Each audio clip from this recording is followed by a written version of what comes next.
Après avoir observé des années durant la gestion du pays par le gouvernement de la rupture, le mouvement jeunesse engagé pour la paix et la prospérité a décidé de sortir de son mutisme pour donner son avis sur l'état de la nation. Notre pays, le Bénin, est malade.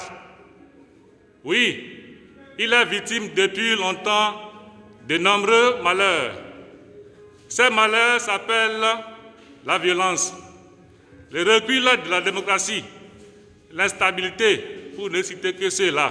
Dans ces deux réformes, au plan politique, avec un recul de la démocratie. Et pour ces jeunes, il est temps d'agir pour arrêter cette saignée qui n'a fait que trop durer en provoquant une alternance au pouvoir. Nous devons arrêter la dynamique afin d'opérer une alternance véritable au sommet de l'État.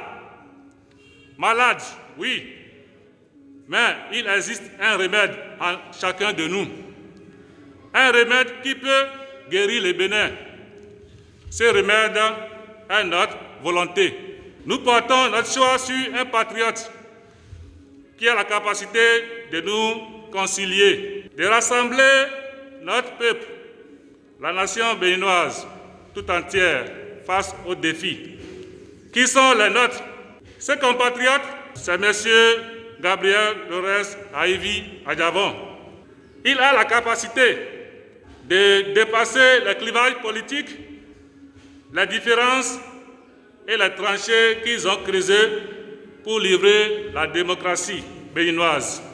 Monsieur Gabriel Lorès Aïvi Adjavon a besoin de notre courage, de notre force et de notre tolérance pour renouveler la flamme de la nation béninoise, la flamme de la fierté et de la dignité. Gabriel Lorès Adjavon est donc le choix de ces jeunes pour sauver le Bénin de la mauvaise gestion actuelle. Un choix bien mûri par ses membres du mouvement jeunesse engagé pour la paix et la prospérité qui suscite par conséquent sa candidature à l'élection présidentielle de 2021. Nous nous sommes retrouvés ces jours pour solliciter la candidature de M. Gabriel Lorès Aïvi Adjavon aux élections présidentielles de 2021.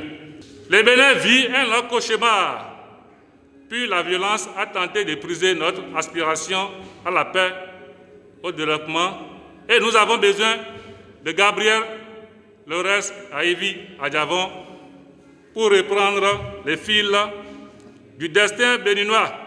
Au cours de cette même sortie de Koulé-Kamé, ces jeunes ont exigé que le verrou sur le parrainage soit sauté afin d'assister à une élection libre et transparente accessible à tous.